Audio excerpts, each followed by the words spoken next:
Assalamualaikum and hi. My name is Muhammad Kamal Hafiz bin Abdul Wahid, and today I will representing my group for IMU 550 Fiqh Muasarah. First of all, I would like to thank to all my group members, Ahmad Fadil bin Sukarni, Nur Fitrah binti Muhammad Jamil, and the last one is Nur Izzatina Nirah binti Nur Pini, and our beloved lecturer, Miss Nurul Ain binti Muhammad. So, let's take a look at our topic, which is Fiqh Muasarah in medicine. And today, I will present about the definition of vaccine first. Vaccine. What is vaccine? A vaccine can be described as any preparation used as a preventive inoculation to confer immunity against a specific disease, usually employing an innocuous form of the disease agent, as kill or weaken bacteria or viruses to stimulate antibody production. Besides that, a vaccine can be seen as a substance to reduce risk of getting a disease by working with our body natural defense to build protection. So, when we get a vaccine, our immune system responds. As we know, today we are facing the challenge during the COVID-19 pandemic in our country. So, the COVID-19 vaccine has been created. A COVID-19 vaccine is a vaccine intended to provide acquired immunity against severe acute respiratory syndrome. But before that, let us understand how COVID-19 vaccine works. Okay, to understand how COVID-19 vaccine works, it helps to first look at how our bodies fight illness. When germs, such as the virus that cause COVID-19, invade our bodies, they attack and multiply. This invasion, called an infection, is what causes illness. Even though we can see that vaccine can bring more benefits than harm, but there is still issues and challenges in vaccination. So let's take a look at the slide. I have stated two issues and challenges in vaccination. The first one is vaccination refusal, and the second one is concerns leading to refusal. The first issue is vaccination refusal. Vaccination refusal is also frequently related to philosophical beliefs and moral faiths regarding health and immunity in making natural superior over artificial medicine. So here we can see that beliefs and faiths play important role to approach someone to get vaccine. Besides that, we can see that fear of pain at immunization and fear of needles are also drivers of hesitancy or refusal. Studies in both high and low resource countries have shown that more than 1/3 of parents are concerned about pain at the time of childhood vaccination, and most parents would be less anxious if vaccines were given in a non-painful way. Moreover, fear of pain, fear of serious side effects, plus the belief that the diseases are not harmful are common reasons for vaccine refusal. It is because most people who are reluctant to be vaccinated against COVID are worried about the side effects, even though the vaccine have been adequately tested. In addition, COVID-19 vaccination will help to protect people from getting COVID-19. Okay, so adults and children may have some side effects from the vaccine, which are normal signs that their body is building protection. These side effects may affect their ability to do daily activities, but they should go away in a few days. Some people have no side effects, and allergic reactions are rare. The next issue shows concern leading to refusal. Although the majority of parents support immunizations, surveys have found that many parents have concerns or misconceptions. Within this context, the art of addressing vaccine safety concerns through effective risk communication has emerged as an increasingly important skill for managers of mature immunization programs and healthcare providers who administer vaccines. Concern about vaccine side effects can and does lead to reduced uptake of vaccine. It is also cogitating as a partial fact that some vaccines are produced using porcine-based enzymes, which is intolerable for some Islamic scholars, particularly concerning the haram notion. The next slide shows the definition of halal pharmaceutical. Halal pharmaceuticals can be defined in the standard as pharmaceutical products in finished dosage forms and include both prescription and non-prescription medicinal products for human use, which is registered under the Drug Control Authority, Ministry of Health, Nature, and contain ingredients permitted under the Sharia and fulfill several conditions such as absence of any parts of non-halal animals, free from najis, safe to be consumed, and many more.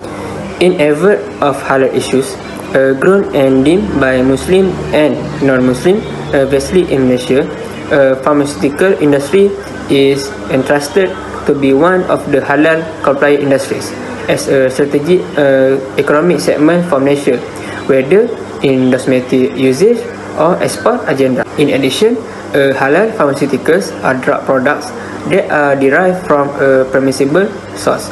For example, animals, plants, organic or inorganic substance that follows a method of preparation, manufacturing, and extraction that follows the recommendation of Islam. That's all from me, and the next presenter will continue this presentation. Thank you. Assalamualaikum. My name is Ahmad Fadil and I will continue presentation about medical view and scholar view about vaccine. First, we look at the evidence released by World Health Organization (WHO).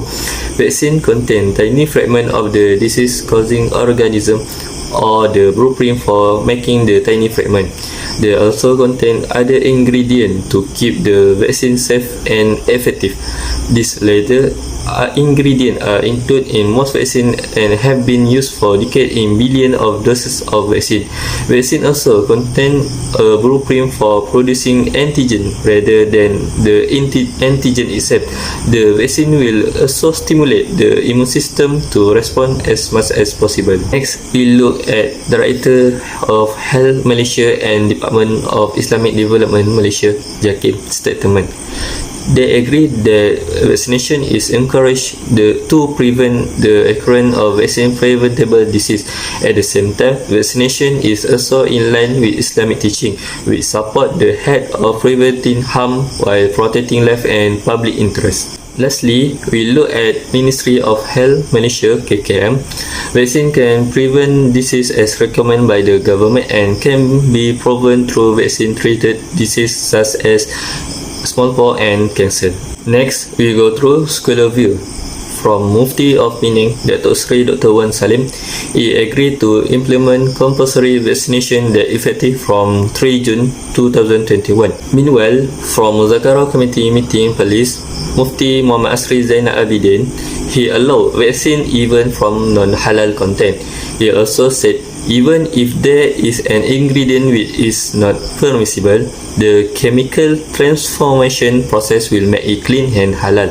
Therefore, vaccination is compatible with Islam's idea of preventative medicine and also meet the principle of maqasid Sharia when more specifically defined, because the effect of vaccination provide advantage and repel damage to people, families, community and countries. Police Fatwa community also decided that vaccination is obligatory for Muslims because it is proven that vaccination provide the most effective method in preventing disease from spreading.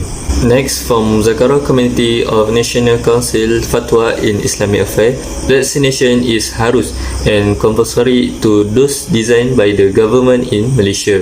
Next, from Sheikh Abdul Aziz bin Abdullah bin Baz, a Saudi Arabian Islamic scholar, he said vaccination to curb the spread of contagious disease is highly encouraged.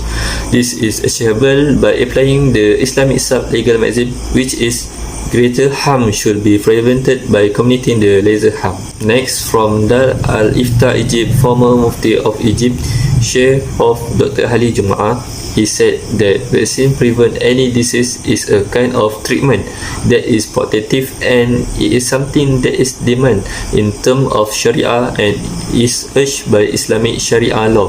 It is obligatory on Muslims to help each other in the effort to provide vaccine and protect them from disease. Last but not least, from World Union of Islamic Scholars, former President Sheikh of Dr. Yusuf Al-Qaradawi, taking the vaccine is a fardu and duty that is religious in nature. In fact, it is obligation that in Islamic in nature. And that is all from me, and thank you. Assalamualaikum warahmatullahi wabarakatuh. My name is Fitrah binti Muhammad Jamil. Matric number 2020987471. Okay, next, we will touch on the second issue, which is placenta-based cosmetics.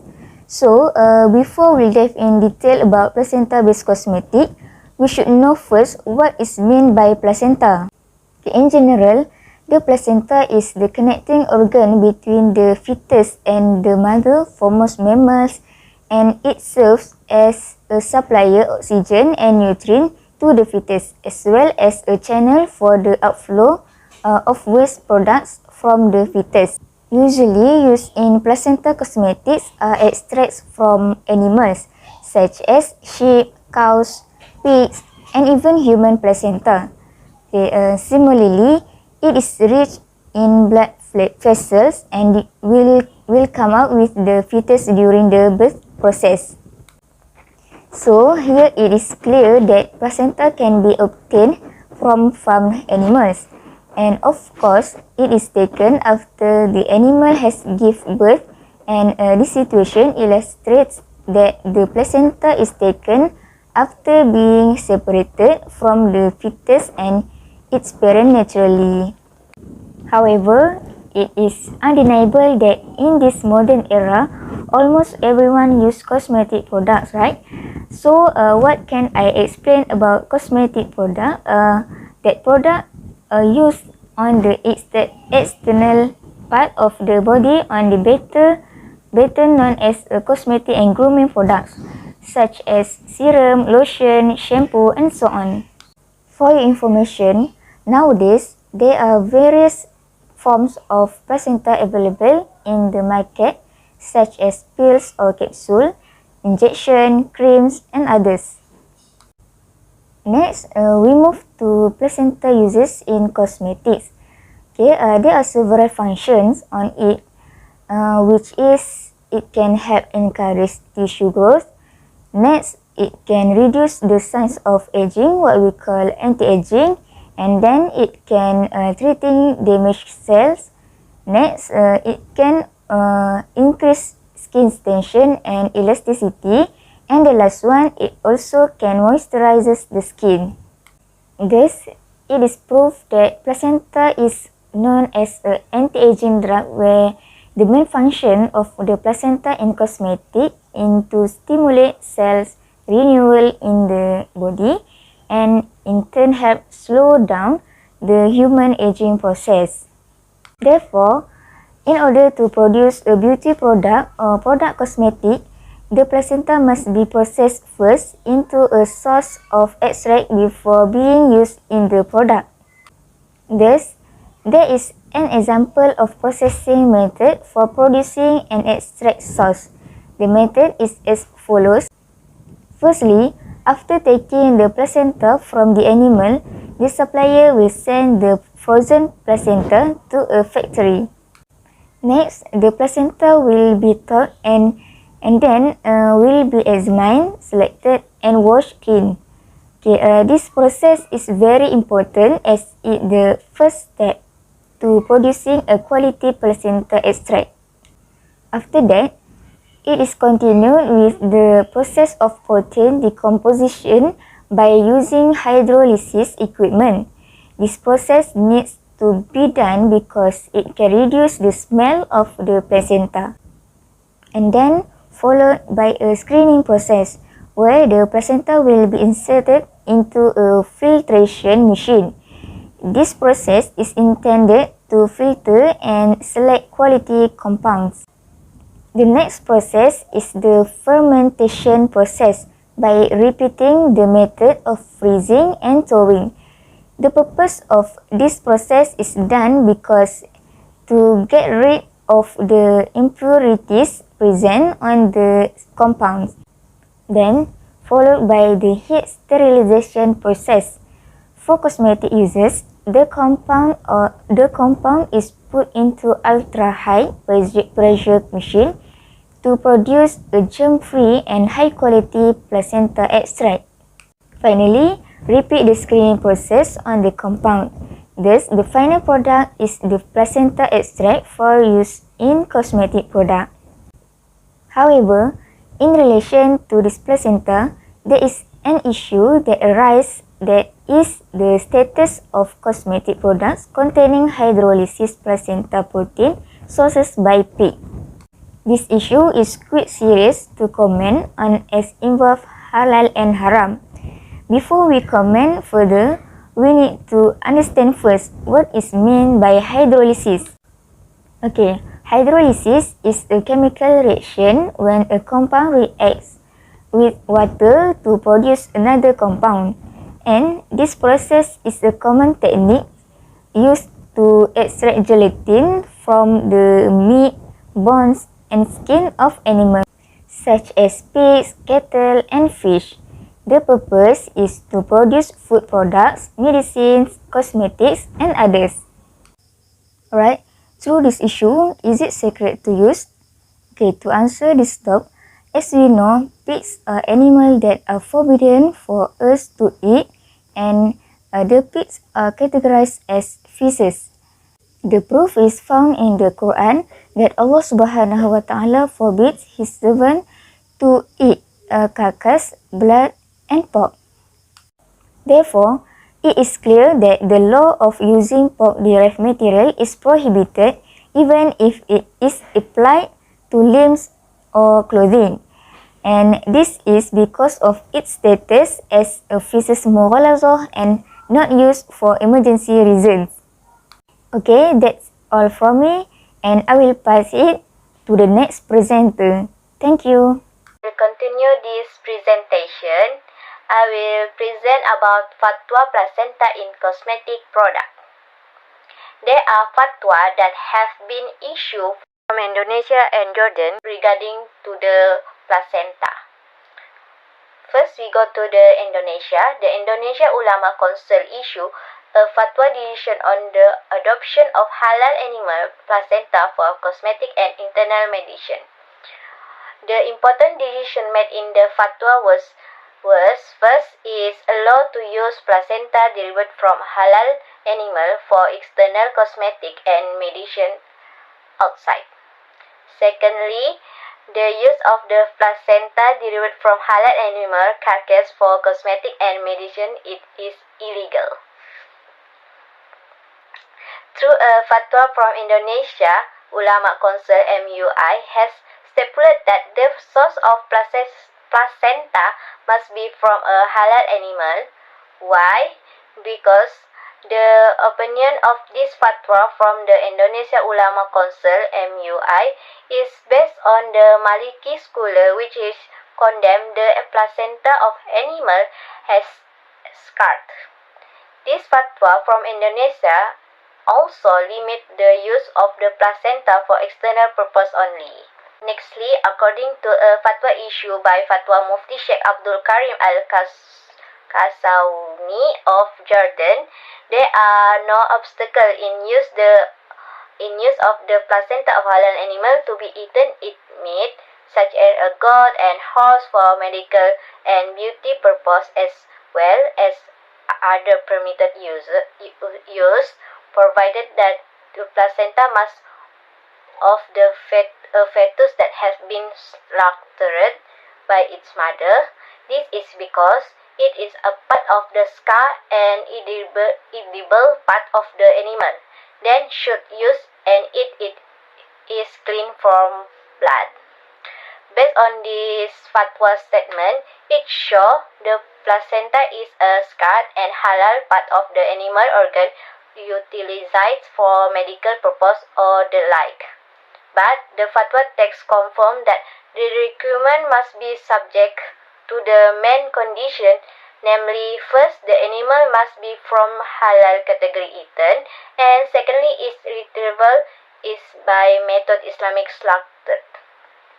Next, opinion of scholar Sheikh Muhammad Al-Shabrani Al-Khatib rahimahullahu ta'ala, the author of Mughni Muhtaj about the placenta is, and for the part that spared from living animal and mashima, the ruling is the same as when the animal is still alive, thus if it pure according to Shara.